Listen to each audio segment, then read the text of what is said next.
This is Inside Indiana Business Radio on demand for Monday, July 1st, 2024. I'm Gary Dick. It is official. IUPUI is history. Beginning today, it is Indiana University, Indianapolis, a standalone campus in the IU system, and Purdue University in Indianapolis, which will be considered an extension of Purdue's main campus in West Lafayette.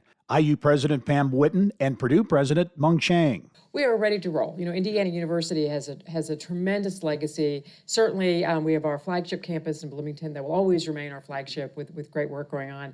But now we have an urban research university in the state of Indiana. And we're ready to be the best urban research university in the state of Indiana. And we've already started a number of things to propel us in that direction. In the coming years, you're going to see Boilermakers from all departments and colleges coming here to study, to live, and to create.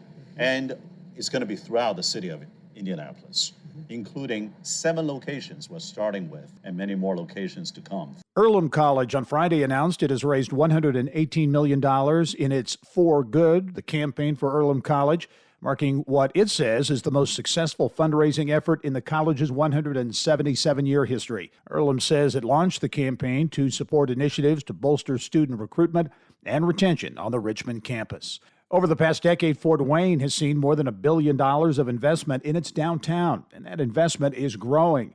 News of a $30 million performing arts center makeover and additional mixed-use riverfront development, the latest example. Mayor Sharon Tucker. Fort Wayne has been deemed one of the fastest growing Midwest cities. We've been deemed number 8 as the best place to live. We've been, so we're getting national accolades because of the work that we're doing in our downtown and specifically in our riverfront development and our cities or in our parks. So people want to come to Fort Wayne and be a part of the success. From the state's #1 source for Indiana business news, you're listening to Inside Indiana Business Radio. Indiana, your bold future starts here. IBJ Media, Inside Indiana Business, and the Indiana Economic Development Corporation invite you to the Engage Indiana series, presented by CareSource, Indiana University, and Old National Bank. With an unrelenting focus on growing Indiana's economy, our Engage Indiana events take place in every region of the state.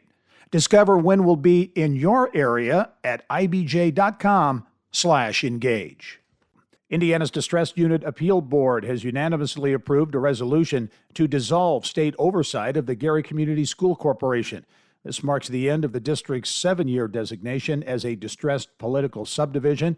The school corporation has maintained a balanced budget for at least 2 years, created a 5-year fiscal plan focused on financial sustainability, and accumulated sufficient cash balances to withstand unexpected expenses. Haynes International, an alloy manufacturer headquartered in Kokomo, has promoted Marty Loesch to Chief Operating Officer.